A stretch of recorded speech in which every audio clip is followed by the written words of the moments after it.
Bismillahirrahmanirrahim. Alhamdulillahi Rabbil Alamin. Wassalatu wassalamu ala Sayyidina Muhammadin wa ala alihi wa sahbihi wa barik wa sallam.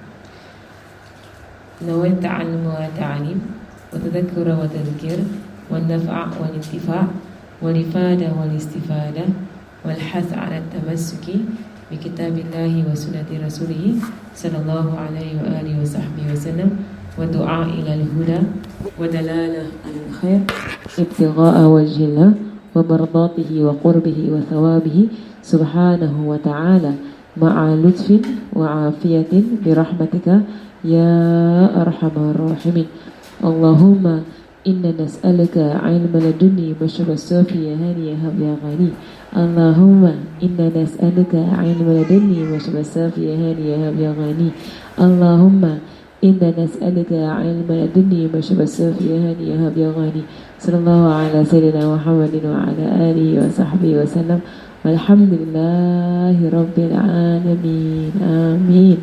عالية يا عالية سلم سلم كيف حالك؟ طيب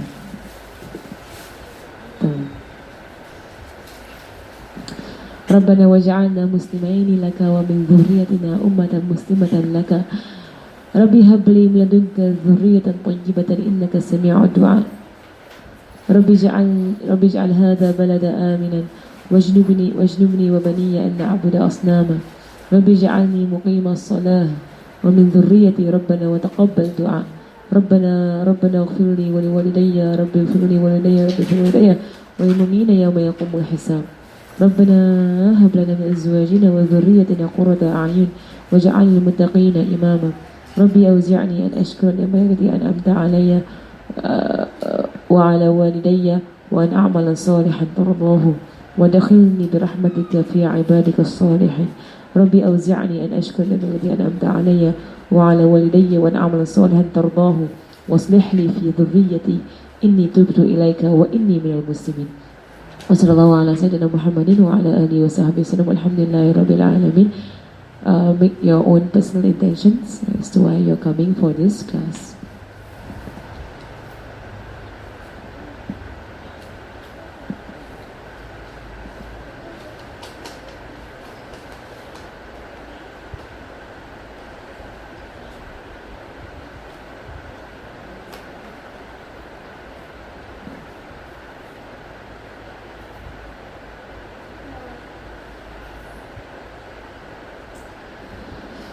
Fatiha. Alhamdulillah. Alright. Alhamdulillah. Right, so we finished the second part, right? This part about now we're going into companionship. Right? Because after Tamiz is just the last stretch, right, before the child reaches Bulugh. Right? And Bulugh, Baligh. Right? So we take this book, right, as a brief summary of the book. Right? We take this book and it comes in phases of the child's life. Right, so the first phase is before weaning. It means, in fact, the first phase is pregnancy itself. Right, pregnancy itself is the first phase. Then second phase is from birth to weaning. Right, then from weaning to tamiz. Right, weaning to the age of discernment. Right, which happens around the age of 5, right, or 6 or 7, depending on your child. Right, and then after tamiz, is gonna be a phase up till bulugh. Right, so every phase, the Shaykh, he focuses on specific things that you impart into your child. You impart onto your child specific things. Right, so now at the age of Tamiz to Bulugh, we're going to be speaking a lot about companionship, right, and a lot about habits. Right, because these are going to be lifelong for your child. Your child is going to hold on to these things, to this companionship, to these habits for the rest of his life. Not to say that what was taught on before is going to be let go, no, but it will be a continuation. Right, so we began by saying that you control the child's nafs. You begin to control his nafs when he is 2 years old. You begin to help him control his nafs. And it will be a lifelong journey. Right? He will learn. So the first part, you're helping him do it. Right? Until he reaches his age of puberty, right? Then he has to himself control his own nafs. He has to. Right? Because the nafs destroys a human being. The nafs destroys. Right? And then, also in the beginning, at the age of 2, we mentioned, in fact, before that, you're going to be teaching him spirituality. You're going to be teaching him about Allah subhanahu wa ta'ala. So his relationship with Allah subhanahu wa ta'ala, his love for Allah subhanahu wa ta'ala, that's the beginning. Right? It begins right in the womb, actually. Right? In the womb, you already begin to teach your child about Allah subhanahu wa ta'ala, because that is the most important knowledge for your child. So you don't even waste time. Right? From pregnancy, you start. You start teaching your child about Allah subhanahu wa ta'ala. You continue, right, depending on his age, you're going to be mentioning different things about Allah subhanahu wa ta'ala.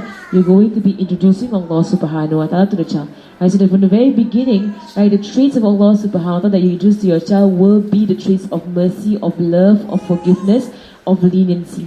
You're going to introduce Allah subhanahu wa ta'ala's traits that are soft onto the child. Right, but at this point, as he's going into puberty, right, that is when you begin to introduce the traits of Allah subhanahu wa ta'ala of justice.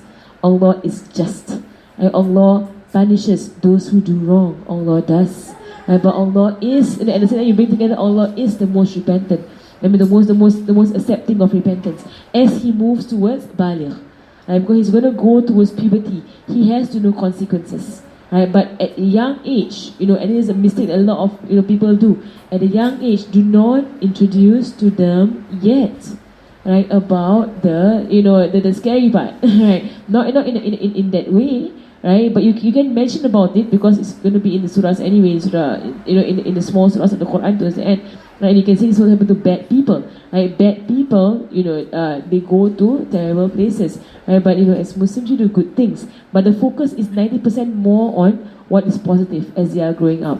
After the age of Tamiz, you're going to be introducing, right, the justice part. Right, Allah is just, Allah is merciful. Right, so you're going to introduce the justice of Allah subhanahu wa ta'ala. That begins from the beginning, it continues for life. Right, fiqh. Right, fiqh, basically the law, right, you're going to be more serious about it at the age of 7. Before 7, they want to copy lah. Right, whatever you want to copy. Right, so by 6 plus, 6.5, you should start, or 6, you should start to make sure that they are firming up.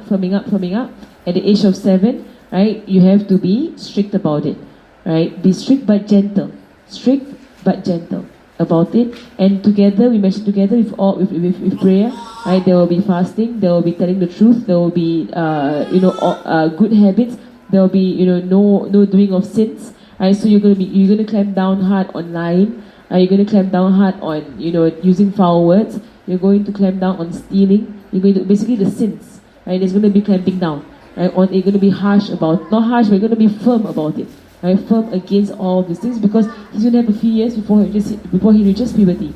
He needs to learn this now. Right, so before that, right, there is a general guidance. Right, general guidance, but with a lot of gentleness. It means reminder. Did you ask permission for that? Was there permission? No. Okay, next time you need to remember. We always ask permission. Remember that. Right, so there is gentleness before that. But after the age of 7, then you reaffirm. I told you, right? You're not supposed to do this. You know this, right? In a sense, you speak to them, with respect, and in a dignified way, right? You speak to them in a tone, right? So not to raise your voice, to get angry, not to to freak out or whatsoever, right? The more you carry yourself in a dignified manner, right, the more your child will be able to think about the act that was done, because you're going to go into bad acts, right? He's going to go into how do you scold your child. Because you're going to start scolding, right? Of course, for us, okay lah, for 3 years I start scolding already, but basically you're going to start seriously scolding, in a way, not scolding but reprimanding. Reprimanding will happen. And how do we reprimand our children? And that in itself, there's a sunnah for it, sunnah for reprimanding, right? There is a skill in reprimanding our children so that the lesson is learnt. Right? And when you want to reprimand, think of one thing, is the lesson learnt? Right? Don't just scold, and no lesson learned. The child get upset, get angry, get cry and whatsoever, and then the same thing happens tomorrow. Right? That means you missed the point of the reprimanding. The point was missed. Right? That is not what you want. Right? Okay. So here, right, so now we're in Tamiz, right, and we are at this last part. Right? Previously we took the part about zuhud, right, and to have tawadu, right, to have humility.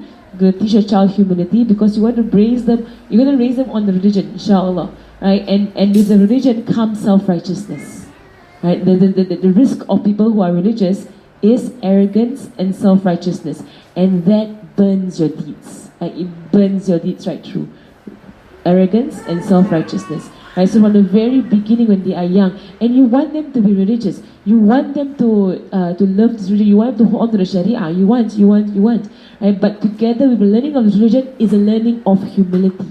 Humility is part of this religion. Right? It's an intrinsic part. Right? Only with humility will you be able to have your deeds accepted by Allah subhanahu wa ta'ala. So from the very beginning, humility needs to be spoken about. Stories of the humble needs to be spoken about.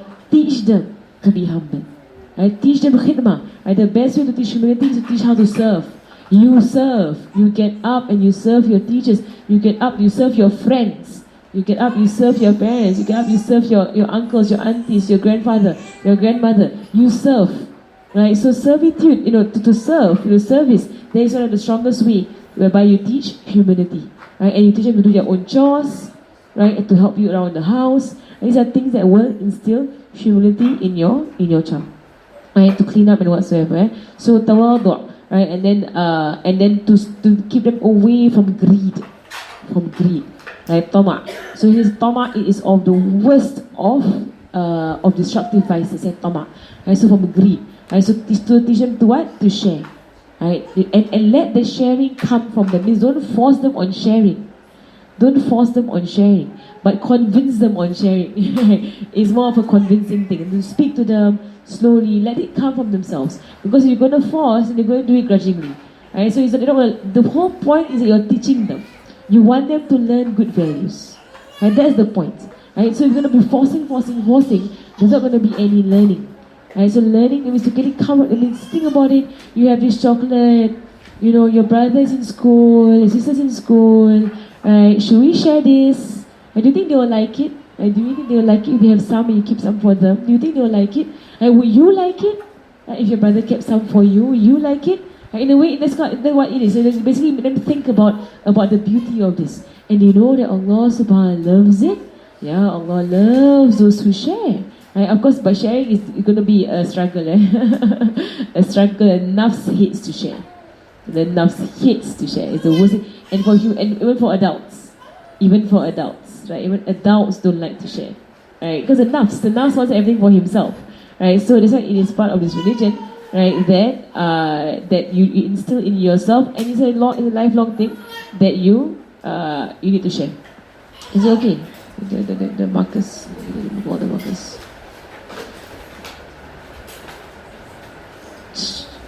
Alright. Okay. Oh, Zahra. Okay. Alright, so now the next part. Okay, today's lesson. Today's lesson is about the world, the dunya, money. Right? Because at this point, they're going to be learning a lot about money. Right? And they will know. In fact, kids at a very young age, they learn the value of money. They know what money gets them. Right? They know what money can do. Right? So at this point, right, the Shaykh, he warns. He warns us against letting them love money, or look for money, or do things for money. Right? So at this age, you need to not bribe them, or to not use money as a bait, right, for your child. Right? So here he says, أيضا ومن حب الذهب وفضة ويحذره فهو أعظم آفتي من السموم القاتل حبهما فالرأي تحذير الصبي منهما ويكرم الإخوان بالتأدب وكل من عشاره من صاحبي وأن يوسع للذي يأتيه مجلسه الذي استقر فيه ويكرم الوصيل بالقيام لأنه من آداب الكرام ويستمع كلام كل عاقل ويحسن الإصغاء لقول القائل. Alright, so here he says أيضا, right, and also ومن حب الذهب وفضة, from the love of gold and silver. Right, so that means keep them away from as far as keep them away from greed, from tama'. You're going to keep them away from the love of gold and silver, meaning money. right? يحذروه فهو أعظم آفتي.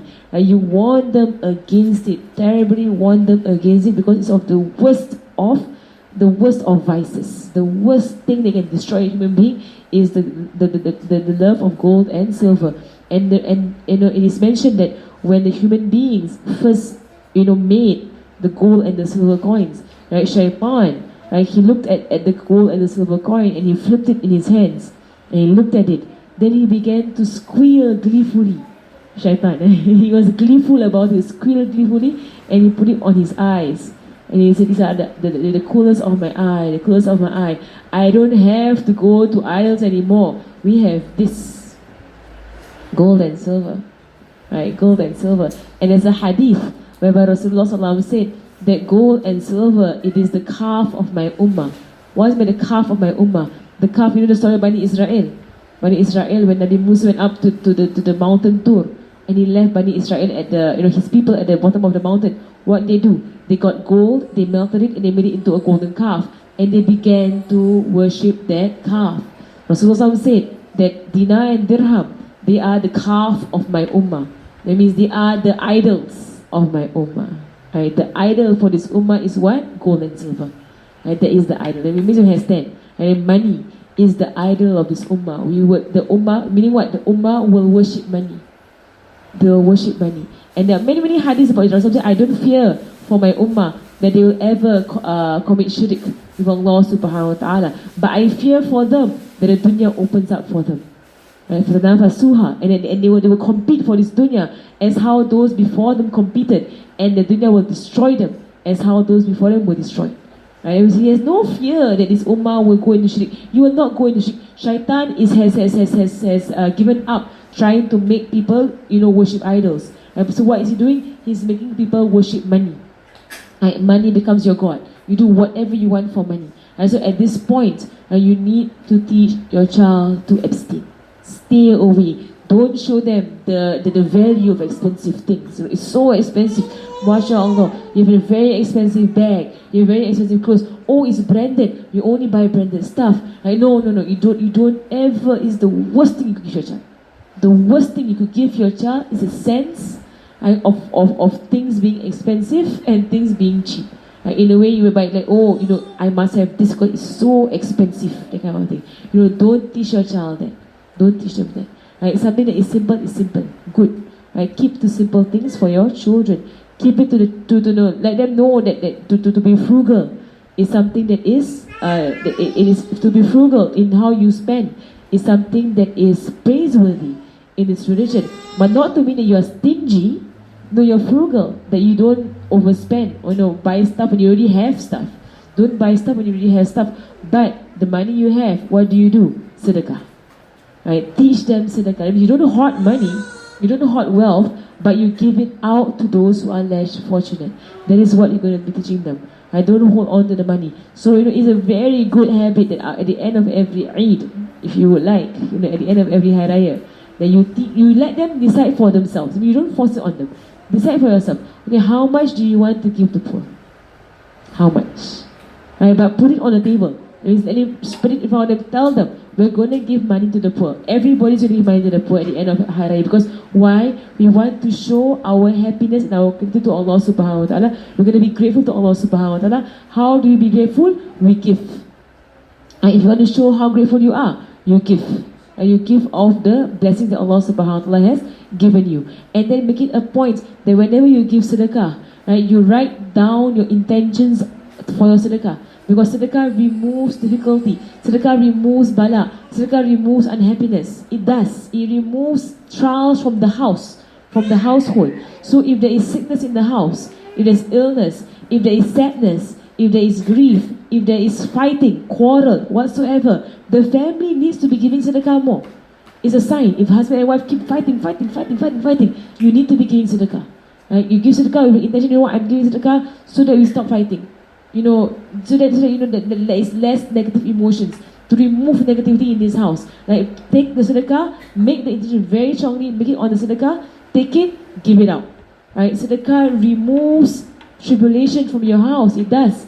If we have a sickness, right? The people of the past, when a child falls sick, They don't even go to the doctor. They take, dirham and dinar, they rub it on the child. Right, rub it basically to take away the bala, take away the tribulation on the child. Right, take it, give it out. Right, in sedekah, and the fever will be cured. Right, they have yaqeen, because they know that sedekah is a hadith. Sedekah removes bala. The boy is here. He waved at me. That's him with the teeth. He has a very cute lower teeth, ya Allah, mashallah, like a few. Yes, right. His lower teeth is so cute, mashallah. Salim, he's so excited. I don't know what you want. Yes, you can sit there. Sit there. Good boy. I love his bottom teeth. Mashallah. Cute, eh? Subhanallah, mashallah. Alhamdulillah. The highlight of our class. This boy. It's okay.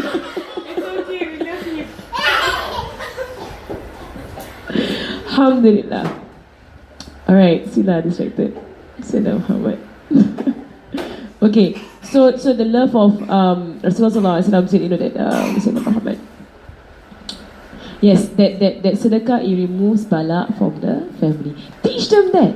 Because at this age, we're at the age of what? Past 7.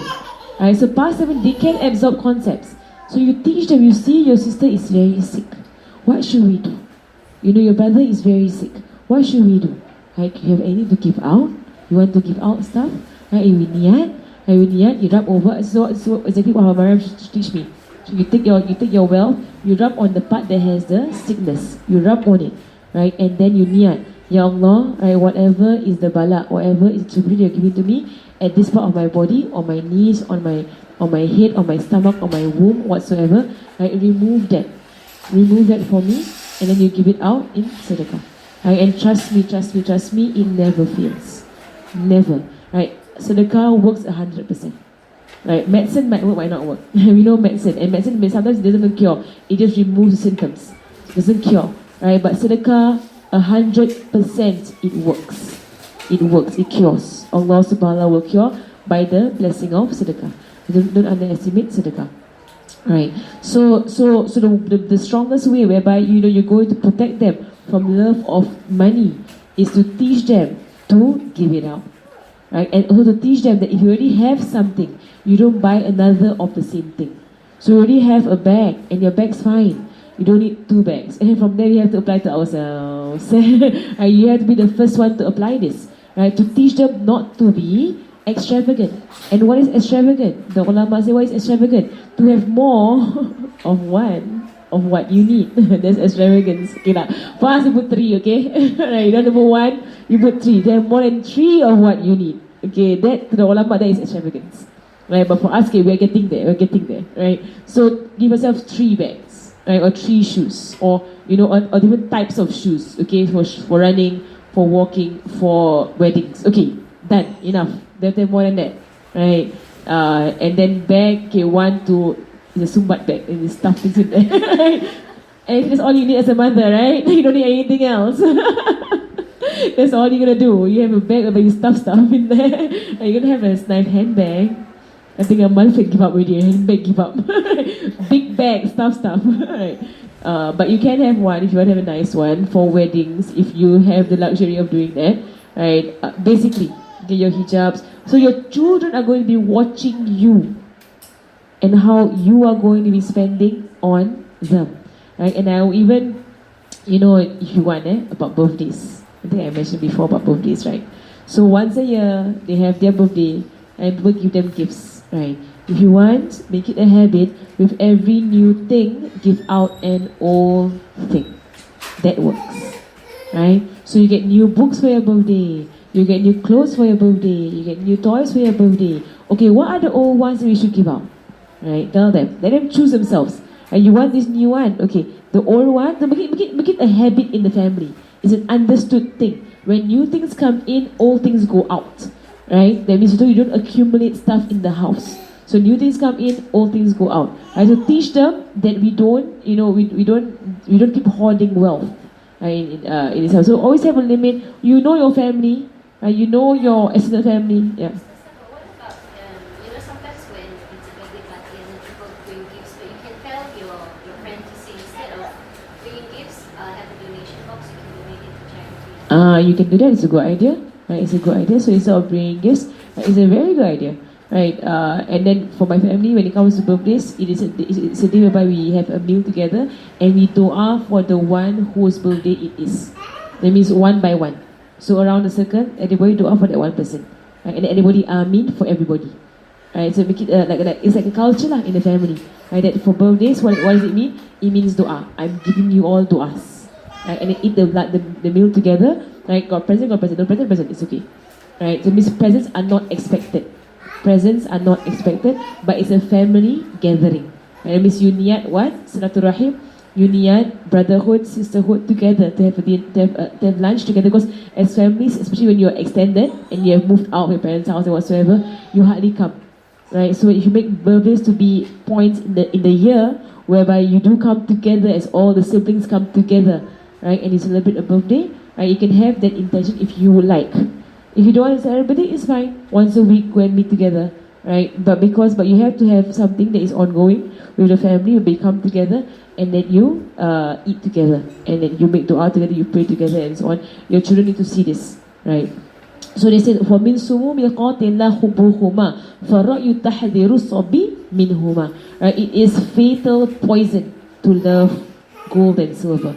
Fatal, right? Fatal. He's not even making it light on you. It's fatal poison, right? To be giving them money and to teach them the love money, to love to see the amount of money, right? So when it comes to allowance also, right? Be frugal about it.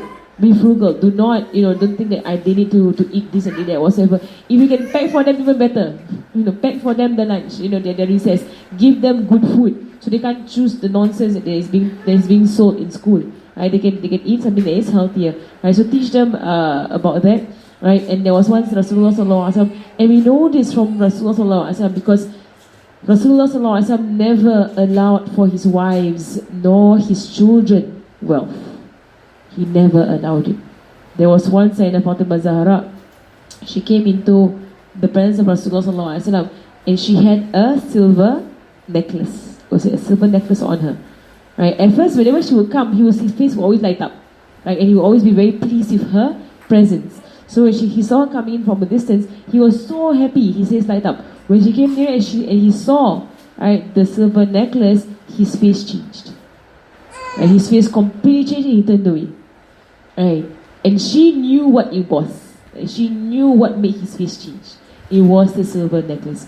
She got up, she went out, she took it off, right, she sold it, she took the money, she bought a slave boy, and it set him free.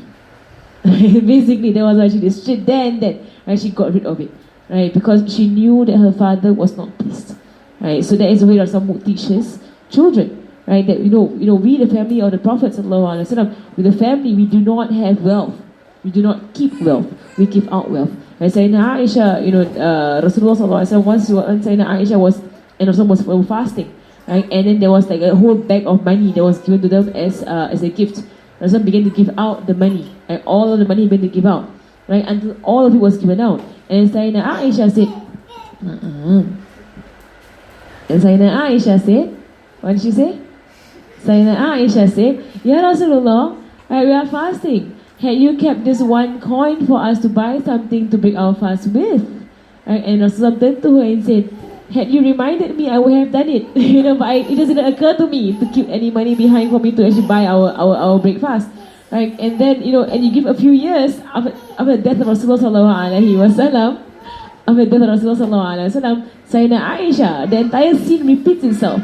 Right? She was fasting, and someone, and her servant was fasting with her, and someone came with a bag of money as a gift for her, and she began giving it out in sadaqah. Right? And she gave out everything, and the servant girl said, "Oh mother of the believers, right? We are fasting. Had you kept 1 coin for us to buy something to break fast with, that would have sufficed. And she said, "Had you reminded me, I would have done it, but I forgot." And I gave her everything. So she repeated exactly, and it was sincerely done. Exactly what happened with Rasulullah, it happened again. And she was the one who was forgetful. Right? She gave her everything. And that was the tarbiyah. The tarbiyah of the people, they gave out. They gave out. They didn't they didn't hoard wealth. So, Sayyidina Muhammad. Right, so and there's a story of Sayyidina Muhammad. The story of Rasulullah Sallallahu Alaihi Wasallam. Right, once he was asleep on the mat, like on the straw mat, and tell them these stories. I'm telling you all these stories not for you to appreciate. Okay, it's for you to appreciate lah. Not for you to hear and show. Right, for you to absorb and tell.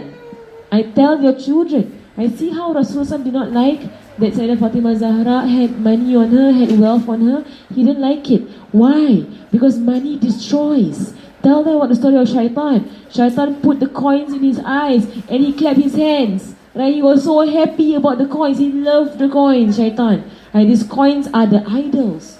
Right? So you teach them what are idols. And what are the idols of our time? Thus, the idols of our time is money, gold and silver. You teach them all these stories. Right? So as to instill in them a hatred, right, for keeping money. Right? And then tell the stories of those who give sedekah. Right? You see how much sedekah can do for us. MashaAllah. You think you're giving money now and it's gone. It's not gone. Right? It is 100 times more in the next world. Right? 100 times more in the next world. And Sayyidina Uthman, there's a story of him, there was once he had his business coming in. And people were coming to him and offering him money. And they were going to buy it at a profit, a double profit, triple the profit. And Sayyidina Uthman said, no. I know someone will give me higher than that. And the trader will come and say, I'll buy it at 4 times the profit. And Sayyidina Uthman will say, no. I know someone who will give me more than that. And the traders were all like, who? Who will give you more than that? And he said, I know a trader who will give me 10 times this amount. And they're like, who in the world will give you 10 times the amount of the profit?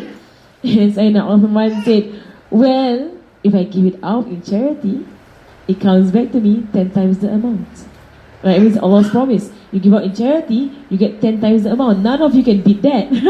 So he gave out everything in charity. He just gave it out in charity. And Sayyidina Uthman, it's a beautiful story, Sayyidina Uthman. Whereby it was a very nice scene. Whereby one by one, the businessmen were coming up to him and offering their price. Right? Double the price, triple the price, 4 times the price. And each time he said, no, I know someone who gives me more. No, I know someone who gives me more. I mean, he's praying to Allah subhanahu wa ta'ala. You cannot compete with that one. And he's going to give me 10 times more.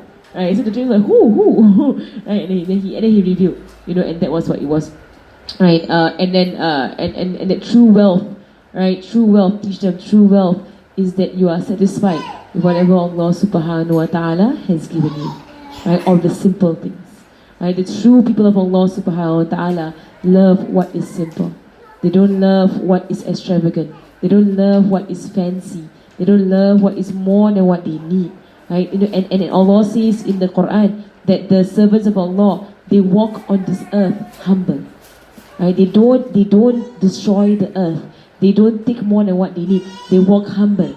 And when people say salam to them, they say salams. And when the foolish speak to them, they say salams, they walk off. Right? So they tread on the earth humbly.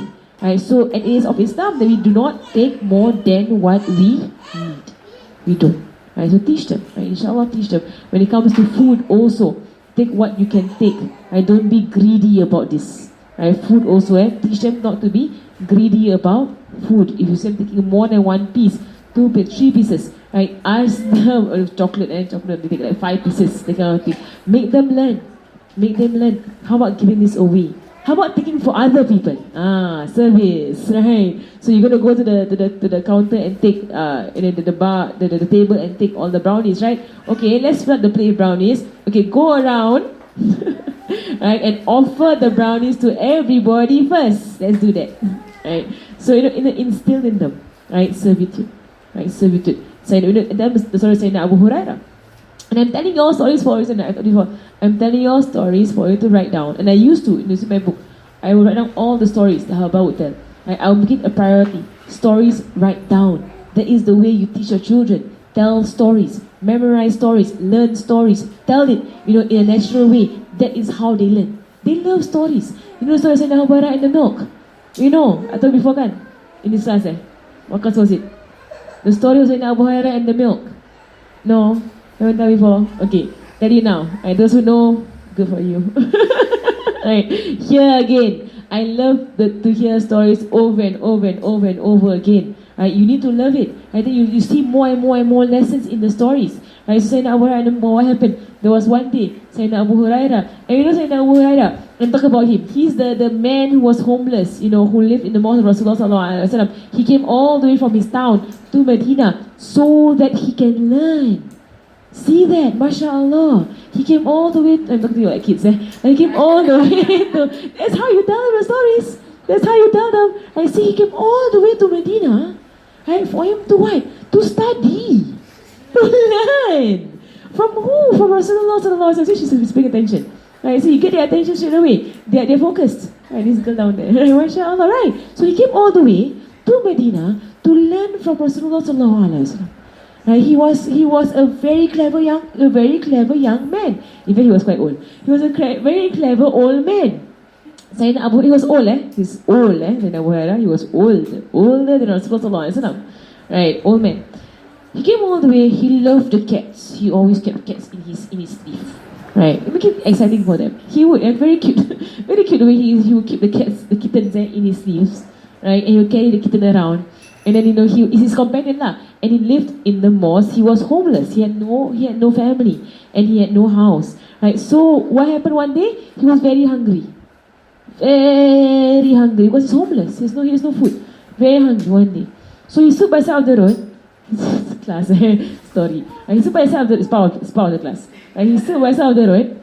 Right. And what happened? He decided to ask anyone who passed by a question. And the reason why he asked that question was because he was too shy to ask for money. You see, that is good akhlaq. Teach them that. That is good akhlaq. You want something, you don't go straight up and ask for it. If you really want something, you hint about it. You wait until it's offered to you. You don't go, can I have some of that? No. The adab of the believer is that we don't ask people in their faces, I want that. No. But we can hint, you can hang around, look, right? Hopefully somebody offers, but you don't ask people for things, right? And in fact here, on the Shaykh he will say, here, that teach your children, right, that to give is something that is high, and to ask is something that is very low. It's very low to ask people, right, for stuff, right? It's something that we don't like. We don't go around asking, right? And it is the way of dogs, that they go around begging, right, and demanding. It is the way of terrible people, that they go around grabbing and forcing and persisting. You're speaking to 7-year-olds and above, not 2-year-olds. 2-year-olds can talk all you want, they will still grab. Right? 3-year-old, 4-year-old, I'm talking to 7-year-olds. 7-year-olds, at least at 5 you should start. Right, 5 we should start. Right, about not grabbing. Right, because we are people that we're not selfish. Right, so basically Sayyidina Abu Hurairah, adab. He's so hungry, right? But he's too shy to ask, and that is a virtue. It is a virtue to be shy to ask. It's a virtue to be shy to ask for things. So what did he do? He had a plan. What is his plan? I'm going to ask people tricky questions. Hopefully they will see I'm super hungry, right? And they will invite me to their house and give me food, right? So Sayyidina Abu Bakr walks past. See, Abu Bakr, I stop. And then I have a question for you. So when Sayyidina Abu Bakr, he asked his question. And then Abu Bakr, he raised the hadith, he says that, and I knew the answer. I actually knew the answer. I was just hoping that he would see I'm so hungry. Right, so Sayyidina Abu Bakr answered the question and he walked off. Didn't get the hint. Right, Sayyidina Omar comes and make the story lively for them. Have sound effects, raise your voice, bring down your voice. Abu Hurairah said this. Sayyidina Abu Bakr answered the question, and Sayyidina Abu Hurairah was waiting for him to ask to come to his house. There was no request, and he walked off. Did Abu Hurairah at that point say, Abu Bakr, I'm hungry? No, he kept his shyness, and that's a virtue. To be shy to ask. To be shy to ask is a virtue, right? And Sayyidina Omar came. And he said, let me try Omar. Right, so he same thing, asked the same question. He knew the answer. Right, Sayyidina Omar answered the question and he walked off. Same thing, Abu Hurairah was so hungry. Like, what am I going to do? Right, it's not working, this plan. Then he saw, and let them guess. Who did he see? Rasulullah sallallahu alaihi wasallam. Right, so the way you tell stories, make it exciting. Make it exciting, make it beloved, and and pull out the lessons. You see Abu Hurairah's lessons. Subhanallah. When I told the story to the kids, I did not pull out these lessons for them. And now it's occurring to me. Like, look at that. There's adab. Adab in asking. That means don't ask directly. Be shy about asking. Be shy about begging. Begging is not something that is a virtue in Islam. It's not. But he was begging. He was so hungry, he had to beg. But he had the dignity in himself not to beg, but to wait to be offered.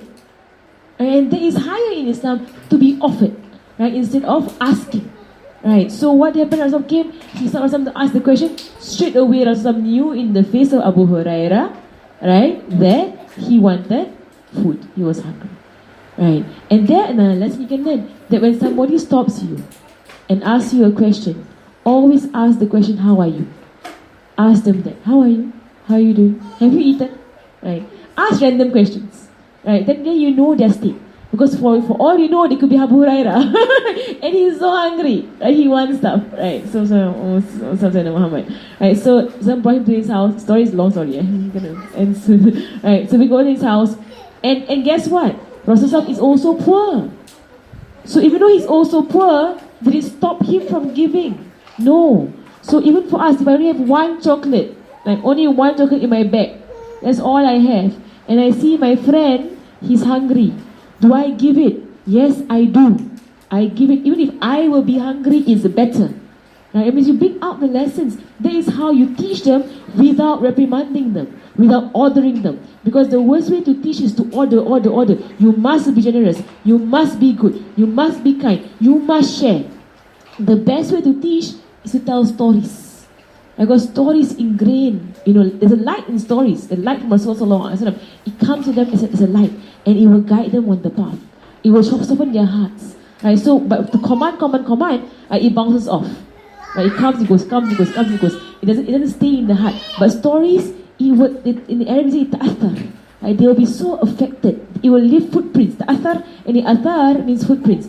It will leave footprints in the hearts. Right? Stories. So learn stories, memorize stories, know stories. Right? You tell them about stories about the good behavior of Rasulullah and about the companions. That is how you build a good human being. Right? So Sayyidina Abu Bakr, he goes to the door of Rasulullah. Just so happened that Rasulullah's neighbor came to start with a bowl of milk. Right? And actually without the milk, there will be no food in the house of Rasulullah. Did that stop Rasulullah from inviting Abu Hurairah to his house? No, he's still invited. In case there's food, in case. He's still invited. He didn't just brush off Sayyidina Abu Hurairah. And there is one thing I learned when I was in Tarim. Anybody who asks you for anything, don't say no. Just don't say no. Just say, let me try. Just say, I will look about it. I'll think about it. Let me see what I can do. Don't give them an outright no. Try your best. And if you can't, then apologize for it. But don't give an outright no. Try your best first. Inshallah, may Allah give us tawfiq and give us ability. So then Rasulullah sallallahu alaihi wasallam gave him the milk.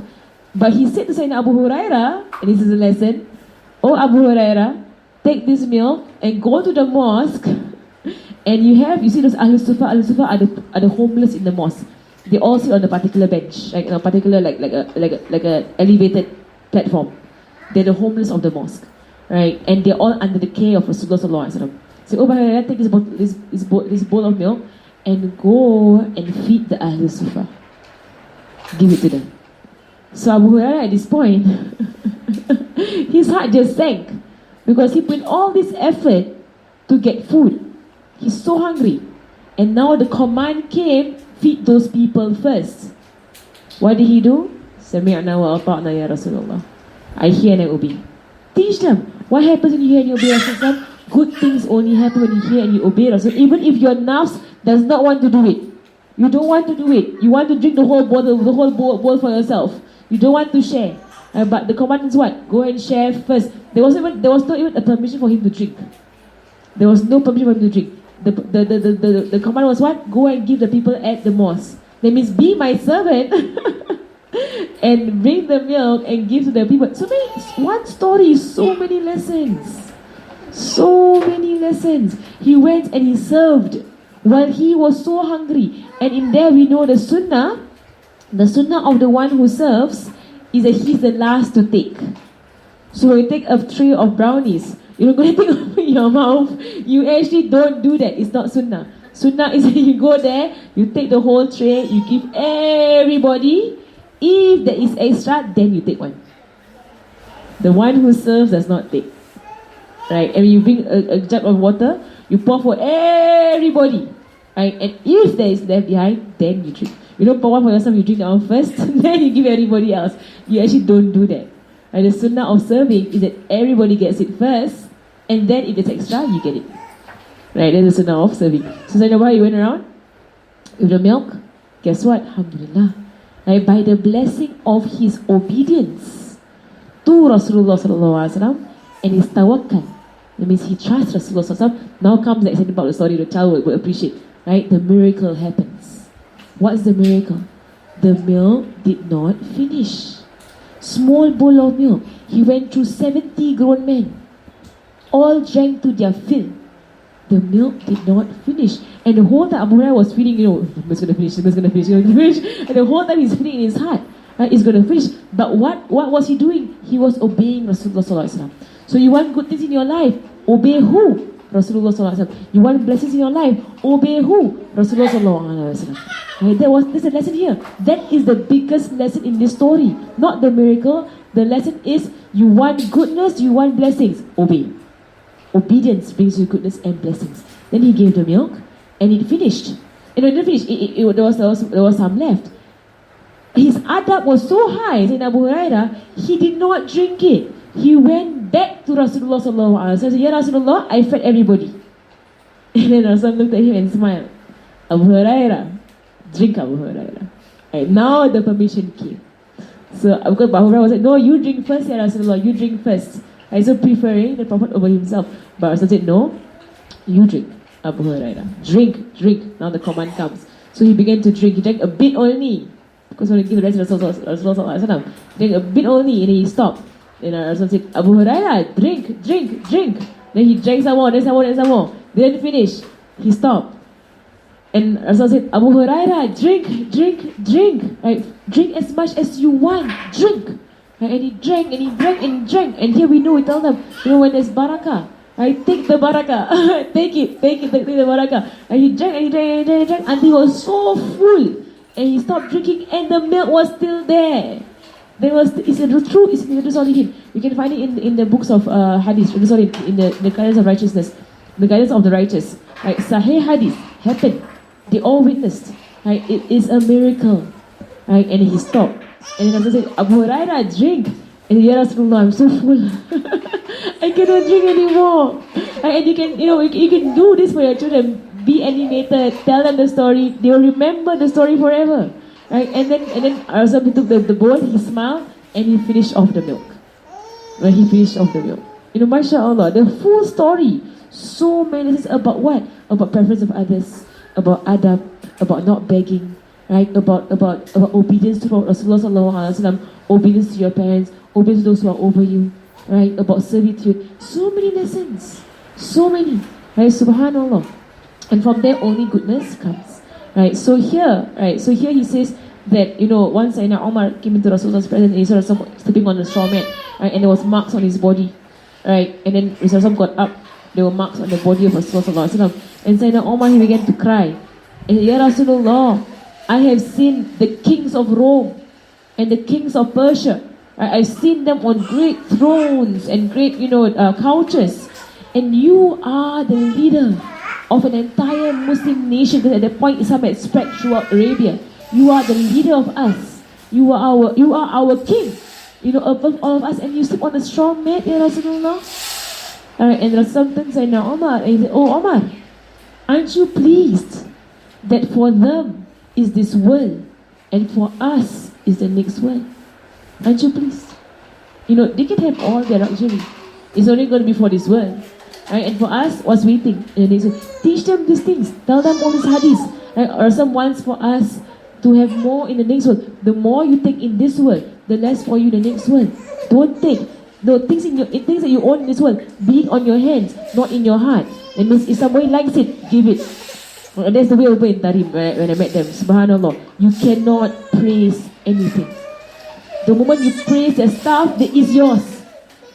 You cannot. The more you say, "It's a nice bag," nah. like before you know it, it's yours, and you can't even turn it down because you said you liked it. It's yours. That's how much they are not attached to anything. Anything. It's a nice hijab. You know they came in, they came out. It's in the bag. Here you go. You like it, right? Take it. And they're like, no, Baba. No, you like it. I know you like it. So you cannot praise something. The one you praise is yours. Right? So I'm not praising anything. Right? So because they are not attached. They are not attached. Like their ring. Halas, nothing. A ring. Literally, they will give it. No point. No, no qualms, nothing. They have no attachment to anything. Subhanallah. When we reach that level of no attachment to our stuff, right? Subhanallah, no attachment to our stuff. And so they say here that if your child is rich, if you are from a rich family, right, then don't pamper the child. That means still keep them to be frugal, right? If you are rich and you have servants in the house, means you have a maid, teach your children that their own rooms they clean. The maid is here to help me with my laundry and with the kitchen, for example. Right? To help me mopping and whatsoever. Your room, your business. Right? Umi will not clean your room because they're 7 and up. They are 7 and up. Umi won't clean your room, Bibi won't clean your room. You clean your own room. You fold your own clothes. Folding clothes to teach them also. You fold your own clothes and teach them to do it well. So check every day how they are not the champa and stuff like that. No, teach them. Right? Wash your own plates if they're able to. Wash their own plates. At this age, they should be able to doing their own chores. Right? I'm not here to be your servant, nor is the servant supposed to be. The servant is my servant. Okay? Right? She helps me with the laundry. Right? She helps me with the vacuuming and the mopping. Right? Not you.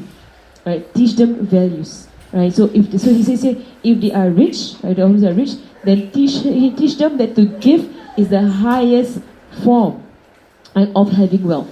To give is the highest form of having wealth. Right? To take or to keep to yourself or to keep buying stuff for yourself, that is something that is wasted. You will waste your life away doing that. Right? And if they are poor, teach them that begging, it is something that we don't do. We don't beg. Right? If they are poor, we don't ask. Don't go to school and ask your friends for stuff. Right? And I know when you're in primary school, you always meet those people who always ask for stuff. Right? Of course, Allah Alam, people states. But you teach your children not to ask for stuff. In Tarim, they have this culture, then Ashura, amongst the locals, Ashura, right? Because Ashura, it is sunnah to be kind to children. Right? So usually the ulama, they will go out and they'll give sweets to the children, they'll give chocolates and whatever, and they will rub the heads of the children and be nice to the children. But it went out of hand, that it became the children began to go door to door asking for treats. Right? That it became out of hand. It means that trick or treating, but it's only treats for them. So they began to go door to door and bang on doors, right, demanding sweets. The Habaib and the Hababas, the ulama there, they do not allow the kids to take part in that culture. And on the mimbar, right, in front of people, they would denounce that culture. Right? We do not teach our kids to beg. We don't. Right? They're trying to stop the culture. Right? But it's a culture that's still continuing amongst the locals. Right, because of this thing that happened right? Some kids had the great idea to go around and bang on people's doors to demand for chocolates. So my husband, whenever the day of Ashura would come, right, he would buy the chocolates to be given out, but never at our door. It means he will go out to the streets and he would see kids playing by the side of the road and he will go there and give them. That means without them asking, he will give them. But the moment they ask, he will not give. Right? That means without them asking, he will go and use the small kids. Sometimes I see teenage boys at my door, right, banging, asking for chocolate. I'm like, how old are you guys? Like, why are you at my door banging? Right, so sometimes I will give them a short lecture. like, why you come to my house? Your teenage boys are so big. Right? It's Ashura is for small kids, okay? So they have this culture in that town. Right? So, and I've heard the ulama themselves, they don't like their kids doing it. And they don't allow their kids to do it. They don't allow. Right, because it is it is I mean it is something that is not proper. It's not proper to ask. Right. So our kids, when they go for Hari Raya also, right, I know it's a culture in our community that people give money. if someone does not give money, right, do not let your kids ask, where's the money, right, where's the envelope, right, and never allow them to open it in the house, ever. They are not allowed to open it in the house, right? Put it in the bag, right? At the end of the day, and if you want, if you can, don't open it at all.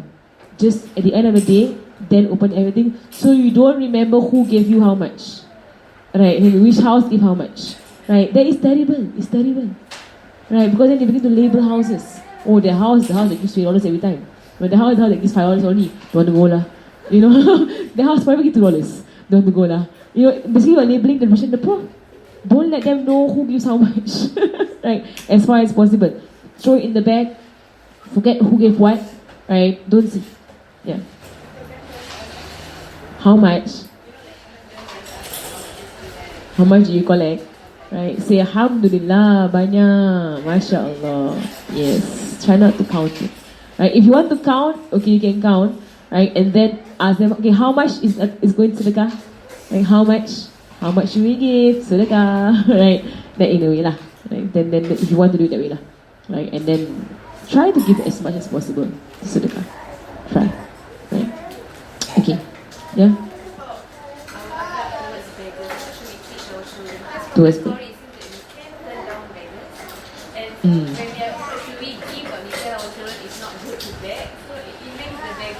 Yeah. Yeah. So that is in the same line as like you tell them to put on the hijab. And you see people who don't have hijab on. Right? So the same line as trying to be religious but keeping yourselves humble.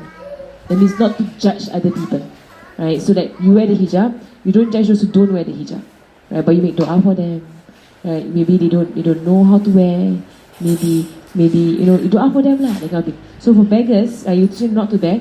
But when beggars come, you tell them, you know what, maybe they are so unfortunate, kesian. They got no food, no money. Like kesian the beggars, right? So for me, usually for beggars, and you know, we live in a time whereby there's like all these like syndicates and what. A lot of this kind of like not real beggars. And it's kesian also because sometimes they are trapped in where they are. So it's not even that they want to do it, right? But they were kidnapped. Right? Or they were forced into it, right? By crooks who are out there, by crooks. Like in Tarim also they exist, right? They come from Somalia, right? They come into Hyderabad, they come to Tarim because there are students there. So they will target to the Westerners, right? To actually follow, right? So for me, I give food. I actually give food, right? If they don't want food, then I give amount of wealth. Like I'll just give, but I still give. Because the reason why I still give, right, and I always make dua in my heart that when I give, I may this wealth, right, go into the right hands. I make dua. Ya Allah, you know, I'm giving this in your path. Let this end up in the right hands of those who really need it. Right? Don't let the crooks touch this. And you make that dua, Allah answers your dua. Trust me, it will not go to the hands of the crooks. It will not. Right? Somehow other it will be kept within the correct hands. They will not get it. Right, so I will still give, because there is an ayah in the Quran that where Allah scolds those when people come to you asking and you turn them away and you don't want to fall under that category. So for me, like I will never not do it. If I have something on me, I will give. Right, but otherwise in Darul Mustafa in Tarim, Darul Mustafa actually gives sedekah. So when someone begs on the street, I will tell them that there's sedekah in Darul Mustafa, and I give all my sedekah to Darul Mustafa. So the school handles sedekah. So I will tell them that if you really need food, Habib's house, actually Habib's house is open every day for whoever wants to eat. His house is open door. Anybody wants to eat can come and eat. Right, so if anyone comes and they're asking for food, I will say Habib's house is open. You can go there, enter and just eat. For men and for women. Right? If you need money, then Mustafa has a system there. So I will inform them lah of these kind of things. So in a sense, you don't turn them down, right, if you don't want to give. Right, because you can direct them to where they can get their money. Singapore has a very good system of that also. But when you go to like Indonesia, Malaysia, and so on, and that is when you know that day that I saw this guy at Juchat or something, and he was holding a tabung lah. I didn't know what it was. I couldn't see, and he was sitting right next to the ATM. It's a very good way to make people feel bad, because you go there and you draw money, you're like. Kan? I mean, I think he knew it. He just knows it that if I stand next to the ATM, I'm gonna make everybody who comes here and withdraws money feel bad about the situation. So true enough, I felt bad. I felt really bad. So I okay lah. So I took out some money. I went to him. I only saw a tabung. I only saw a tabung. So I already took out already. I was about to put inside. And then I saw that he was holding a cigarette. I don't like giving when people are smoking. I don't like it at all. Because like now where's the money gonna go? Because he's still smoking. And I was like, oh dear. But I took it out. I'm gonna put it back. Take out already. Right. So right at that point I made niyat. And ya Allah, this cash that will go into his tabung, and there was nothing on the tabung actually, it was just tabung. I didn't even see it. I thought it was an organization. I don't know why I just assumed it's the organization or it's like like mosque or madrasa or something. There was nothing. There was one word Allah on it, written on the thing, and the guy was there. He was a fully grown man. Nothing wrong with him, alhamdulillah. And he was smoking. I didn't see anything at all. But he was next to the ATM. It made me feel so bad about it. So what I did, I took out money already. I went there. I already saw the situation. If I had seen this earlier, I would not have given, because all of it pointed to me not to give. But Allah gerakkan already. So I put it in and I niyat, Ya Allah, this wealth, push him away from smoking. Just push him away from smoking. He will stop. Right, inshallah he will stop. Right, and you put in that niyat. Right, that means whatever your state you're in right now, right, that money that I'm giving you right now, it will pull you out of your state. Right, whatever it is. It is okay. Maybe Allah wants that. Maybe Allah wants that. Right, so in your sedekah, not only you niyat for yourself, you niyat for that person who's getting it. Right, so you see someone with a lot of tattoos, whatever. You give him, may this money be a hidayah for him. To come and pray, to come to the mosque, that kind of thing. You intend for the one that you're giving to also. And sedekah is powerful, it's powerful. Sedekah is powerful, right? Alhamdulillah. Okay. Alhamdulillah. Okay, then the last part. Someone asked me a question? No. Alright, and they say, وَبِالْجُمْلَةِ, and in conclusion, Imam Ghazali says, يُقَبِّحُ إِلَى الصِّبْيَانِ حُبُّ الذَّهَبِ وَالْفِضَّةِ وَالطَّمْعُ فِيهِمَا. Right, to make it so ugly to your children, the love of wealth. To make it so ugly. Yuqabbih means to make it so ugly to love wealth, to love money, to hoard money, to have money, to see who has more in the bank. I remember when I was young, we used to compare who has more in the bank. That's a terrible thing to do. Don't do that. Right? And Hari Raya, compare with your cousins who had more collection. It's actually terrible, It's terrible because some people are poor and their families are poor. And I just remember when I was in school, in primary school, everybody would be comparing how much they get and this and that. And my parents, I mentioned last week, my parents never give us Hari Raya money. Ever. My father did not believe in this giving of money to children, right, to his own children. Because to him, I support you the whole year. You need to give you money now. Are you joking? But he would say that to us because my father would say it straight out. I give you food every day, and I give you allowance, and now you want money for Hari Raya. What did you do to get this money? So I remember I used to go to school after the first day of Hari Raya, and my friends would be like, oh, my father give me 50, my father give me 100, my father give me this, and my father give me 0. But he's a good father, okay? He was teaching me, right, you don't deserve this money. Why in the world do you deserve this money? Right, subhanallah. You want to get them reward after fasting Ramadan, with full month of fast. And you can, as ulama do say that you can actually give money reward if you want. That every one day you fast, you get $1. But something small. Don't like one day $10. Don't do that. Like one day $1 if you want, or one day you get to choose the dessert for today. Or in a way, like something to encourage the fast. I think that's so small, like to encourage the fast. Like, who fast the whole of Ramadan? I remember my cikgu in primary school, and I was primary 3 or something. And my cikgu was like, after Ramadan, she was like, okay, who fasted the whole of Ramadan? Oh, that one fasted the whole of Ramadan. Alhamdulillah. And I remember she gave me this keychain, It was like a campus kitchen that was like Bobby was like, I don't know where she found it. So it was on, then I actually she bought it. So she gave me that and she's like, MashaAllah, you found it the whole Ramadan. And she gave me that kitchen. And I kept it for a long time. Because my cikgu gave me a kitchen for passing the whole of Ramadan. Right? And teachers, sometimes you do things, you never know how it affects a child. And now I remember that kitchen that I used to keep, I put at my bag and I could bring it everywhere. Right? It was a campus kitchen. Entah apa benda. Right? Masya Allah. Right, so Masya Allah Muhammad. Yeah, so you can give them small gifts. I do also pass Ramadan. Is it? I know, he likes this thing. I know, but he doesn't know what to do with it when I give it to him. You see, I put it in his mouth, he has no idea what to do with it. Right, Alhamdulillah. Okay. Right, and then so he says here, وَيُحَذِّرُ مِنْهُمَا أَكْثَرَ مِنَ التَّحْذِيرِ مِنَ الْأَقَارِبِ وَالْحَيَاةِ فإن آفات حب الذهب والفضة والطمع فيهما أكثر من آفات السموم القاتلة للصبيان بل وعلى والأكابر أيضا. Right, وعلى الأكابر أيضا. Right, so he says that, and to warn them, very strict warning against the Shia is being very harsh about this, very harsh, like very. He's being very stern about this because of the hadith about Rasulullah said that حب الدنيا رأس كل خطيئة. So, right, love of this world, it is the source of every wrong action.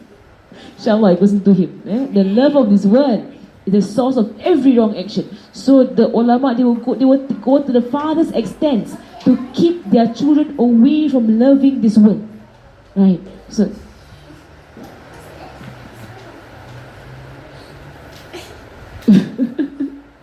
Alhamdulillah. Isa is his name, right? Correct. I remember his name. I was thinking, what's his name? Isa. Okay. Dah.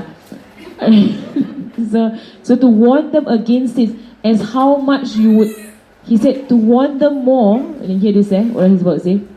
He said to warn them more strongly against gold and silver money than how you would warn them against scorpions and snakes.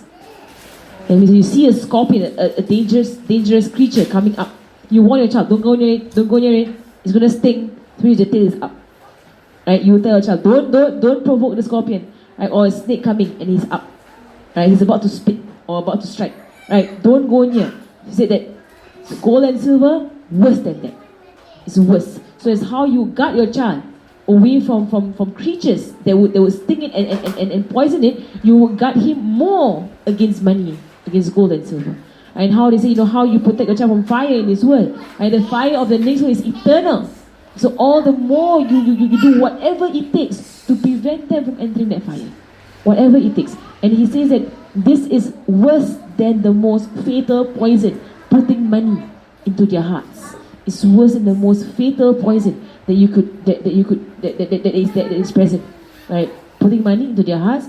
And he says that, for surely it is of the highest form of great sins to love money. Right? The highest form of, to love wealth, to love prestige, to love luxury, to love, to desire all of these things.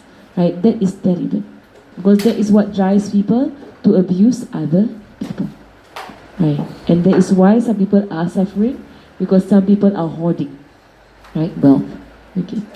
And then now, I want to spend a bit of time and I want to go into this, right, about the adab with his friends and his brothers. Adab with friends and brothers. So before this, we spoke about him choosing good friends. Right? Now, we're going to speak about how do you teach your child to be with other people. Right? The adab with other people. How do you be with your friends? How do you treat your friends? How are you good to your friends? So here he says, وَيُكْرِمُ الْإِخْوَانَ بِالتَّأَدُّبِ. Right? And to honor your friends with good adab. Honor your friends and your brothers. Honor your brothers and your friends with good adab. وَكُلَّ مَنْ عَشَارَهُ مِنْ صَاحِبِي. And whosoever lives you of your companions. That means your servants in the house. If you have servants, if you have maids. Right? Teach them to honor.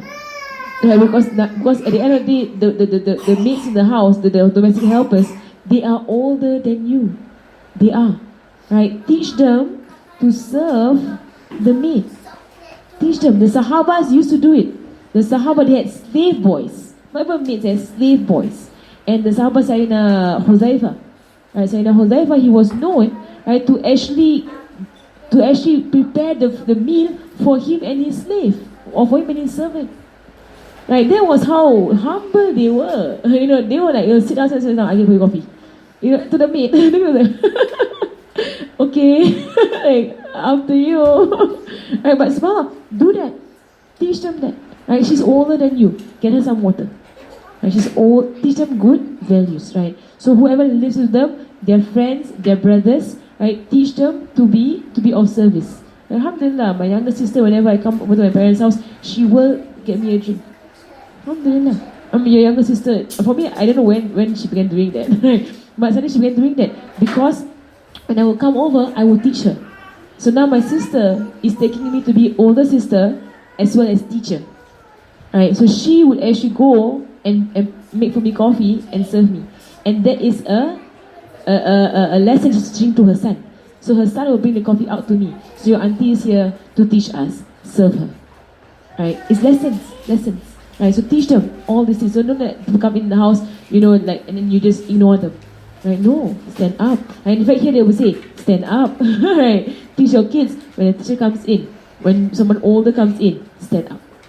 Right, stand up to respect. If you are not doing anything, if you're having a class, then remain seated. Please don't disrupt the class. Right, but when someone comes in, stand up. Right, honor your grandfather, honor your grandmother. Go and salam people. It's a good. I love this our culture of having our kids salam people.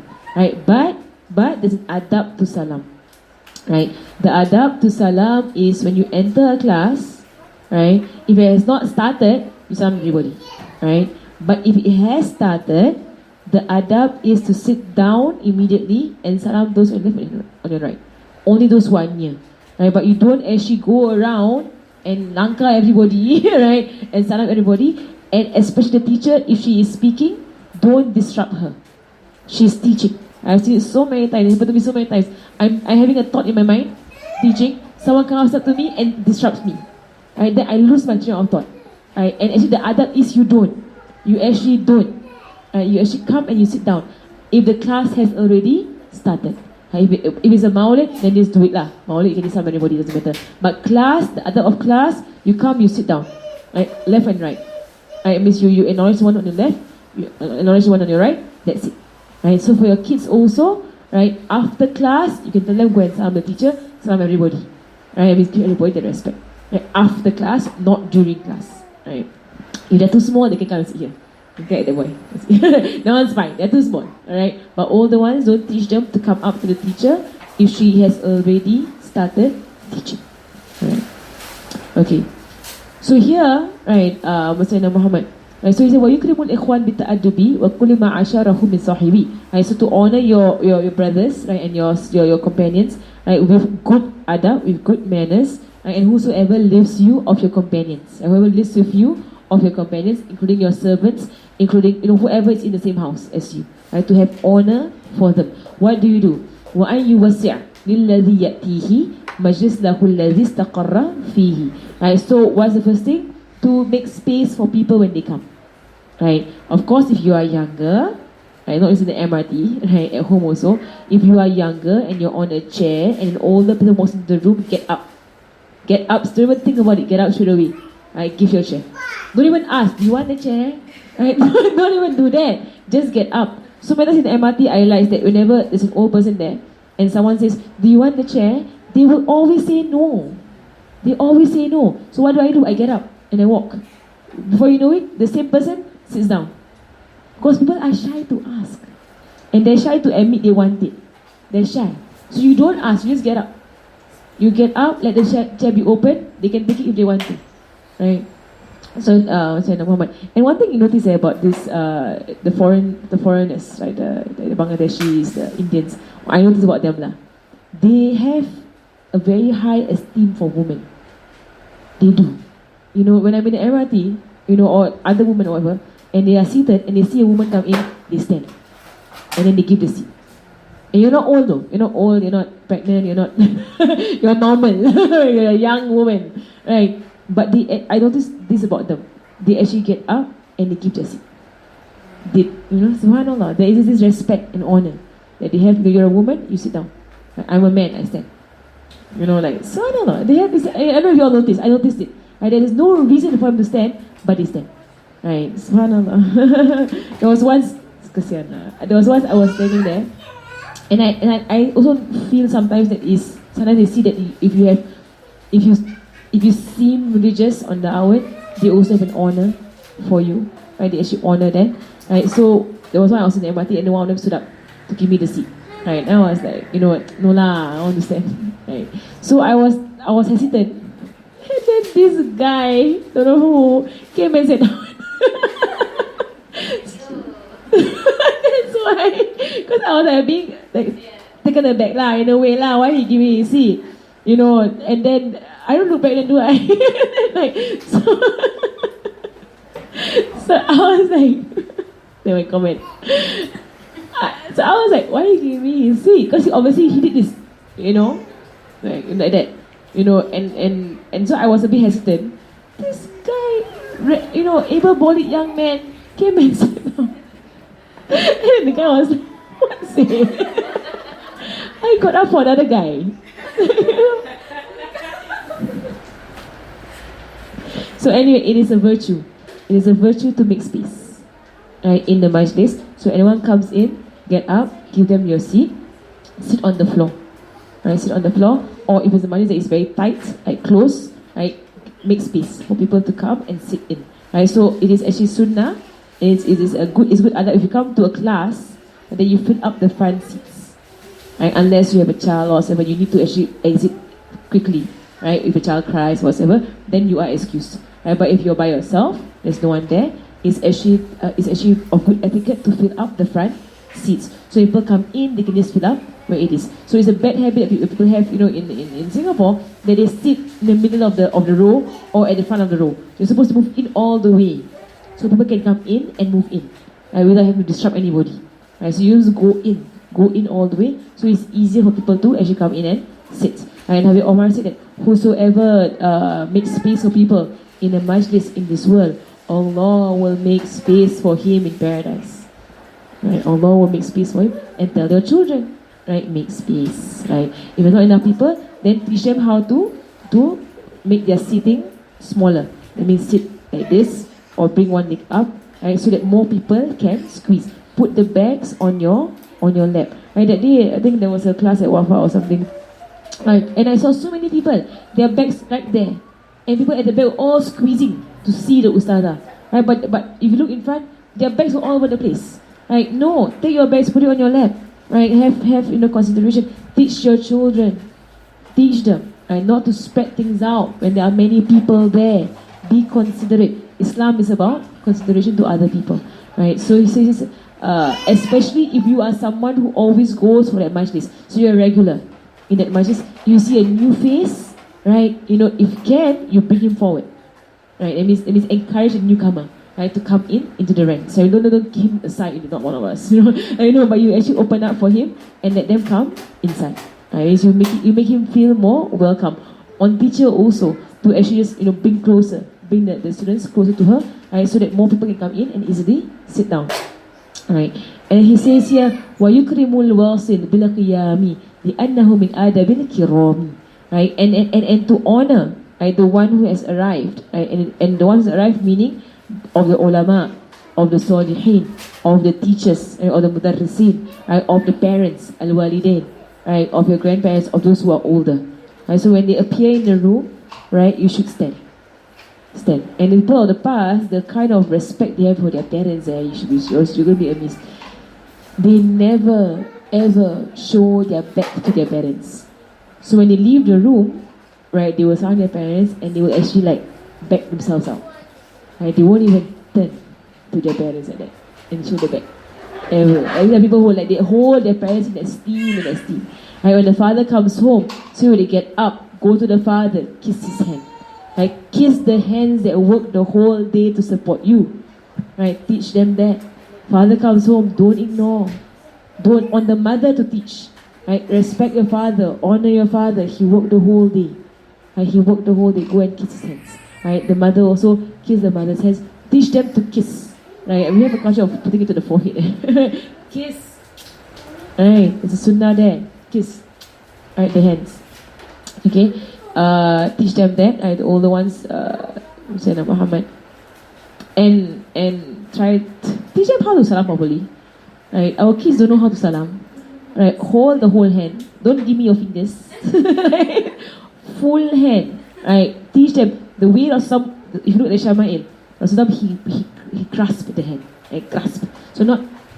You what? You getting my hand or what? I said Tina, I know, but then, you know, like you don't have to be so girly on my hand. You know, hold the hand, grasp it, right? And he would not let go until the person let go. In a way, he will honor that person that you, as long as you hold my hand, hold my hand. You know, like he will not like pull it back. Okay, for me, I pull it back because I don't want anybody to kiss my hand. Right, so for me, I can pull it back.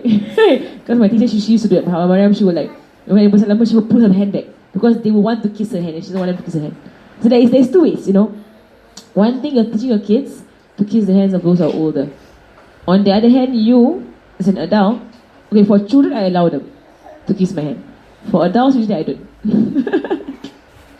Right, pull it away. Right, subhanallah. Basically, it's teaching. I respect. Them. And also stand, especially for the, he said, especially for the father. Especially for the father. Right, teach them to honor the father. Right, and in fact, it is on the mother. No matter what your relationship with your husband, no matter what, and no matter what a man he is, and this is what the ulama say. Not even from me. It's what the ulama say. It's all from Rasulullah sallallahu alaihi wasallam. The father is respected regardless. The mother is respected regardless. Parents are to be respected by virtue of them being parents. Even if they are lousy parents, even if they are sinners, even if they are drunkards, even if they are whatever they may be, parents, Islam places parents on the pedestal without condition. You see it in the Quran everywhere. Parents are on the pedestal without condition. There's no condition to what they are. Right? They are placed on the pedestal. That's what parents are. And paradise on the feet is at the feet of the mother, any mother. Doesn't matter which mother, how good the mother she is, doesn't matter. Paradise at her feet. Done. Right. So Islam gives respect, right, by essence. By you being a parent, you are respected. No matter what kind of person you are. Right. So it is actually terrible if a mother teaches her child to disrespect his father. Right, or speaks bad about the father. Right, or both ways. Right, a father speaks badly about his wife. Right, you know, maybe they're divorced whatsoever. Right, it is terrible for either parent, right, to speak in a disrespectful way about the other parent in front of the child, because the child, what is wajib on the child? Birrul walidain. Right, it's wajib on the child for him to be righteous towards his parents. So you're doing him a huge disfavor by planting in his heart hatred towards his parent. Huge disfavor. Right, because what is watching on him? He has to be good to his father. How is going to help him when he's older to be filial to his father when you plant in his heart hatred towards his father? How is he going to get over that? And begin to serve his father? You know, but because the religion made compulsory on him. Right, so if a person, if you know people who are divorced, going to divorce whatsoever, tell them. And in fact, it will backfire. It will backfire. If a person keeps putting in poison in the hearts of their children against the other parent, it will backfire. Right? Especially if the other parent is nice, is good. Right? And then you're painting a wrong picture, the child will backfire and then dislike the mother thereafter. Right? What goes wrong comes around. It's there. Right? So it's on each parent to teach the child to honor his parent. And honor grandparents. Right? Honor your grandparents, honor your parents. Right? Do not talk back. If you ever hear your child after age of 7 talk back to his grandparents, to his parents, to his uncles, to his aunties, right, that is a call for you to pull him aside and speak to him about it. Nicely, but speak to him about it. Don't talk back to those who are older than you. Don't. Right? Because now, so many kids, so many. Those who teach in primary school, kids talk back to adults all the time. It's terrible manners. Terrible manners to talk back to adults. Right? You can disagree, right? But don't shout back, right? To adults, you can disagree and say, I'm sorry, but I saw this happen. In a way, you can say something else. Oh, I'm sorry, you forgot this. The kind of thing. Teach them how to disagree with etiquette. You can disagree with me, right? Especially if I'm wrong, with etiquette, right? Disagreement with etiquette, right? Not to say that the adults are always correct. No, but you want to disagree with etiquette, right? Oh, it's past time. Okay, pause there. Alhamdulillah. Inshallah, next week we'll continue. Right. Next week is the last week of April. Thereafter is Ramadan. Are you all okay with having class in Ramadan or no? Okay. Okay. If everybody's okay, I'm okay. It's the day. So same timing lah. Can I see you all like masak ke apa? Saturday. It's Saturday afternoon. Are you all aware? Saturday afternoon, Ramadan. Are we fasting? Are we cooking? Okay? Okay? Now we'll continue classes, inshallah. وصلى الله على سيدنا محمد وعلى آله وصحبه وسلم والحمد لله رب العالمين. الفاتحة رزقنا من نافع من القسم مقبول وحسن تعليم إلى هدى وسلام وسلام وإلى رحم عالم من مشايخنا وذوي الحقوق علينا وإلى هطر صلى الله عليه وسلم. الفاتحة.